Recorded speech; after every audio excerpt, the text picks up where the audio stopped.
এটা সরকারি জায়গা, এখানে সবাই খেলতে পারবো। কি রে জীবন, তুই তো অনেক বিয়াত বই গেছস, বড় ভাইয়ের মুখে মুখে তর্ক করস। তোরে যদি আমি ব্যাট দিয়ে পিটাই তুই কি করবি? ব্যাট দিয়ে পিটাইবেন?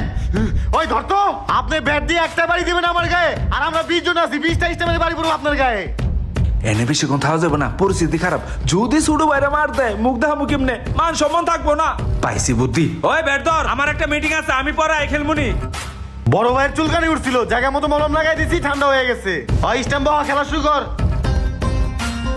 আই করে মোহন, এই জায়গা হলো খাস জায়গায়, এই জায়গায় একটা গ্রাউন্ড কইরা আমার তো মাল আছে, সবাই জায়গা রাখবি, বুঝছস? ঠিক আছে নেতা সাহেব, ওই পোলাবান খেলা বন্ধ করে দিগায়। ভাই নেতা সাহেব ডাকতেছে, চল যাই। চল। আসসালামু আলাইকুম নেতা সাহেব, কি আমাদেরকেই ডাকছে? ওয়ালাইকুম সালাম। শোন পোলা পাইন, এতদিন তো ভালোই খেলছস, কালকে যা গ্রাউন্ড হইব, কালকের পর থেকে আর খেলতে যাবি না, তাড়াতাড়ি বাসায় যা। নেতা সাহেব, খেলার মতো এই একটা মাটি আছে, আস্তে আস্তে সব মাটি যদি বিলুপ্ত হয়ে যায় আমরা খেলবো কোথায় বলেন? ওই বেটা তুই তো বেশি কথা আজকে, নেতা সাহেব যেটা কইছে ওইটাই। বেশি কথা কবি না, বেশি কথা বলে একবার নলা মারা ছুড়াইলাম, জানেন দেখা? ঠিক আছে। এই বেটা কথা